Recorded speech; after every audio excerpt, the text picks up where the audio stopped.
Aujourd'hui, on va raconter, Bezrat Hashem, quelques histoires sur Moreno Harab, Rabbi Mordechai Eliyahu. Alors, on a raconté un petit peu donc, sa naissance et sa grandeur, et surtout, on a parlé de la grandeur de son père, mais on va voir un petit peu par rapport à lui et ce qu'il a fait dans la vie. Là, je vais vous raconter que quelques histoires à Rabotai, il y a énormément d'histoires. Alors, j'ai écouté, surtout, on a lu aussi, on a sorti un livre sur lui, dans lequel il y a des témoignages de sa femme et aussi son fils. Alors, il parle de Moreno Harab. Alors, on sait que malheureusement, le Rab Mordechai Eliyahu, il a grandi en tant que yatom. Il était orphelin de son père. Son père, il a laissé jeune quand il est niftar. Il a vécu avec sa mère. Alors lui, cette période qu'il a grandi en tant que yatom, elle l'a beaucoup touché et il a veillé tout le long de sa vie de s'occuper des gens qui étaient malheureusement dans ces situations. Bien sûr, il s'occupait de tout le monde, mais cela, il a mis vraiment une grande attention à ces personnes-là. Alors on raconte des petites histoires sur lui. Il y avait une fois, lui, quand il est arrivé à la bar mitzvah.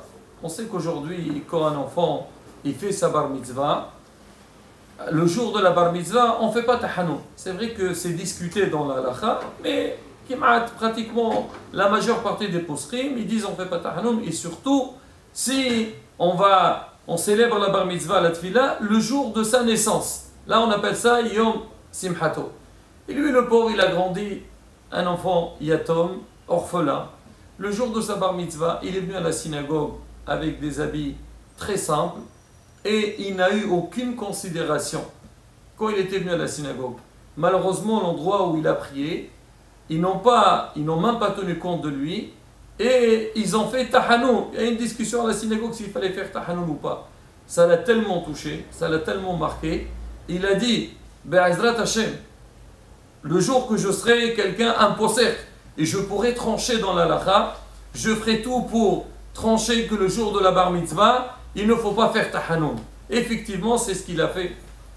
Et on raconte une fois, il y avait, où il habitait, il y avait un yatom, un enfant, lui aussi il n'avait pas trop les moyens, il est parti voir sa mère, il lui dit maman, j'ai envie d'acheter un étrog, mais je veux quelque chose de mehouda. C'est aujourd'hui un étrog, tu peux acheter un étrog simple, tu payes vraiment avec un prix symbolique, il peut être aussi cher. Et des fois tu peux acheter un étrog qui coûte très très très cher. Et lui le petit, il a ramassé de l'argent pour avoir un étrog mehouda. Et donc la semaine de Sukkot, il part au marché et il va voir chez les vendeurs. On dit je veux un étrog mehouda. Et il lui dit écoute, tu veux, voilà ça coûte tant, voilà c'est notre. Le petit ne connaît pas trop les halachot, il a pris, il était très content. Alors il a dit maintenant moi, d'accord, j'ai payé cher, le vendeur il m'a dit qu'il était mehouda, j'ai envie de voir mon rab, demander à Rabbi Mordechai Eliyahu si vraiment il valide donc que mon étrog il est mehouda. Et alors il est parti le voir. Rabbi Mordechai Eliyahu, il ne connaît pas l'histoire. Alors il lui a dit, voilà Rav, j'ai acheté un étrog, est-ce que vous pouvez me dire donc quel niveau il a ce étrog? Le Rav, il ouvre le carton, il voit le étrog, il dit, écoute mon fils, c'est un étrog caché. Il a dit, Mehouda ou pas Mehouda? Il dit, non, il n'est pas Mehouda. L'enfant, il entend ça, il a été très touché. Il dit quoi? J'ai payé beaucoup d'argent, on m'a arnaqué. Bon, il n'a rien dit. Il a baissé sa tête et il est parti. Le Rav, il a compris que l'enfant, il était déçu.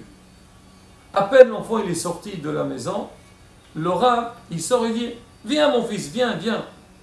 L'enfant, il vient, le Rav, il appelle, peut-être il a changé d'avis. Il dit, viens, assieds-toi. Il dit, dis-moi, qu'est-ce que tu as envie? Pourquoi tu es venu me montrer? Il dit, Rav, parce que moi, je voulais acheter un étrog mehouda. Le Rav, il a dit, alors attends 2 petites secondes. Le Rav, il entre dans sa chambre, il lui sort, donc son propre étrog. Il a dit, qu'est-ce que tu penses de ce étrog-là? L'enfant, il voit ça, il a dit, c'est quoi? Une beauté, très beau. Il lui a dit, tu le veux pour la fête? L'enfant, il a dit, bien sûr, Rav. Moi, j'ai rêvé d'avoir un étrog mehouda cette année, malheureusement, je n'ai pas pu l'avoir. Il a dit, alors tiens, c'est pour toi, mon fils, et donne-moi le tien.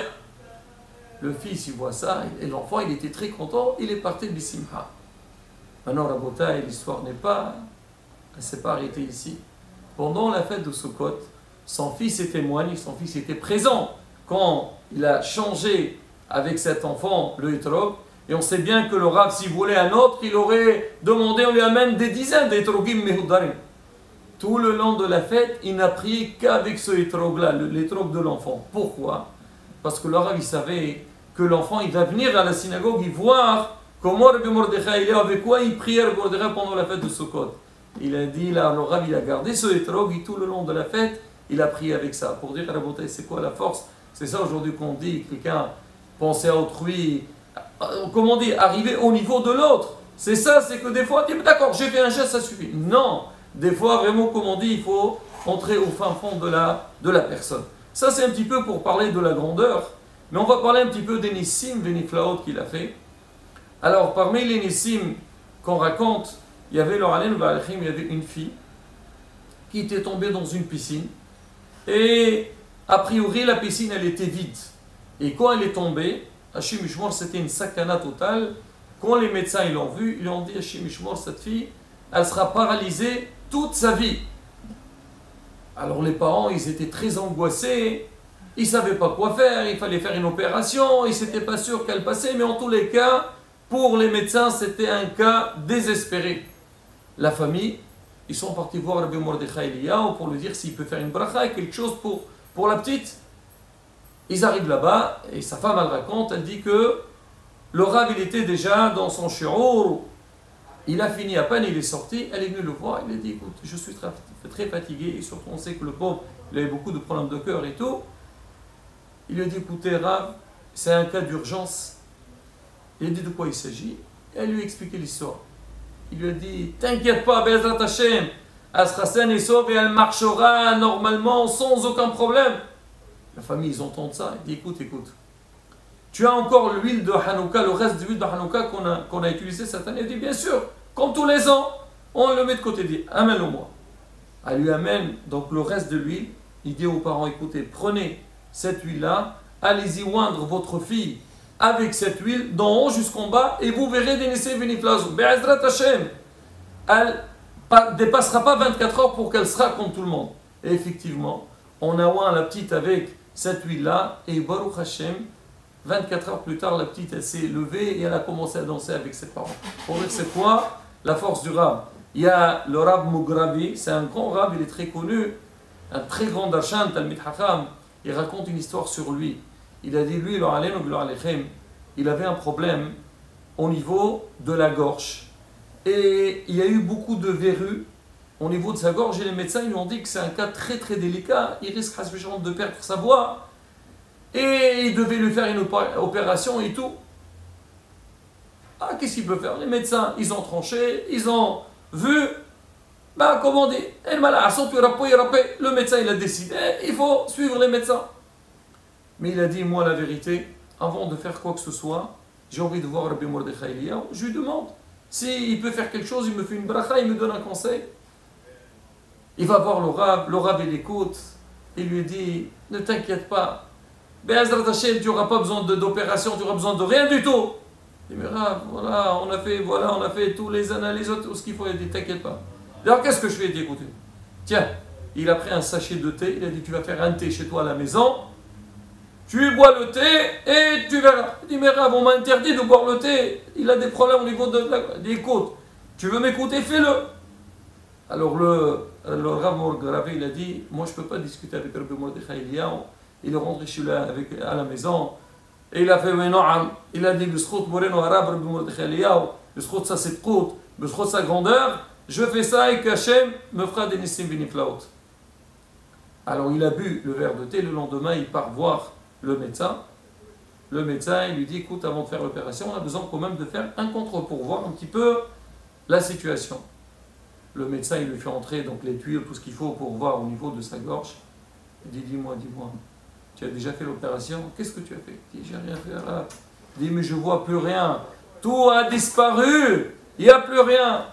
Alors le Rav, il a compris, il a dit, tout ça c'est du Sroto Shel Shemi, Srot Maran, Rabbi Mordechai Eliyahu, avec sa grandeur et sa Kdusha. Je vais finir avec deux petits points qui sont exceptionnels. On a tous entendu, malheureusement, toutes les guerres qu'Israël a subies, et on a raconté dans d'autres shiurim comme on voit comment les tzadikim ils sont intervenus, la force d'Akadosh Baruch Hu dans toutes les guerres, comment Hachem, Shomer Israël, Hachem protège son peuple.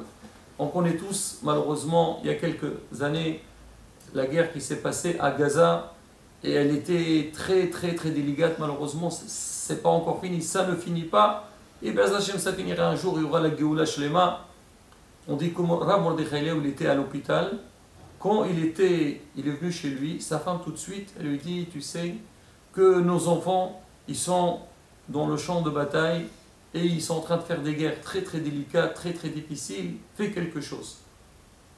Le Rav, il entend un peu de quoi il s'agit, il lui dit, écoute, sur le champ, je vais aller dans Qever Rachel Imenu. Il est parti dans la tombe de Rachel Imenu, il est parti là-bas, il a fait une prière. Il a dit, maman Rachel, Rachel Imenu, fais quelque chose, ne laisse pas tes enfants comme ça, Hasbi Shalom, dans un danger, Hasbi Shalom, Et il a fait les tuyaux comme il se doit, et il est parti avec une grande confiance que Bezat Shem Rachel Imenu va faire le nécessaire devant Akadosh Baruch Hu.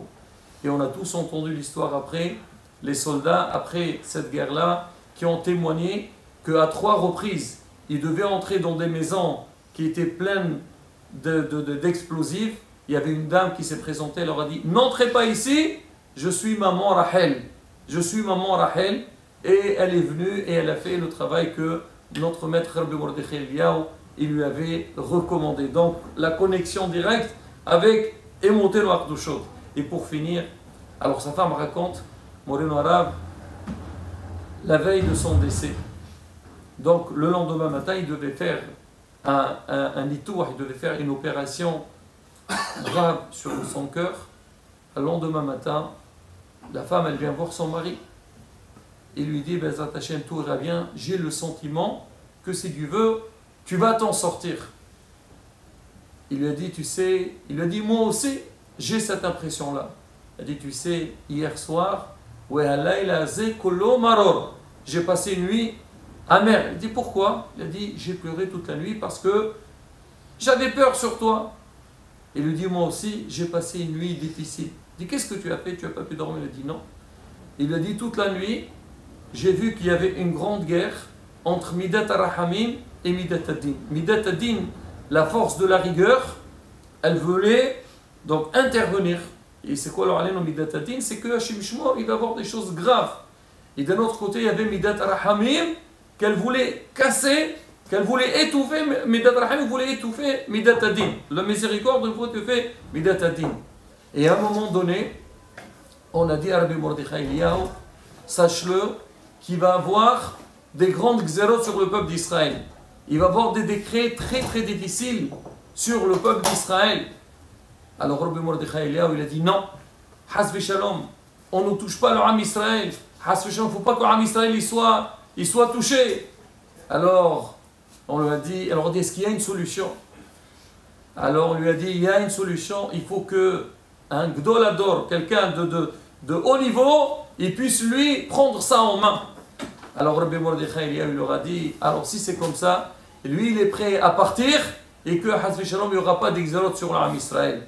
La femme elle a compris comme quoi que Rabbi Mordechai il a pris sur lui que Hasbi Shalom, au lieu qu'il y a d'exode sur l'Am Israël, lui il était prêt de prendre ça sur lui et malheureusement juste après il est pour deux la bataille. C'est Gdolim là, c'est Tzadikim, combien ils font des tulotes pour l'Am Israël, combien ils encaissent pour l'Am Israël.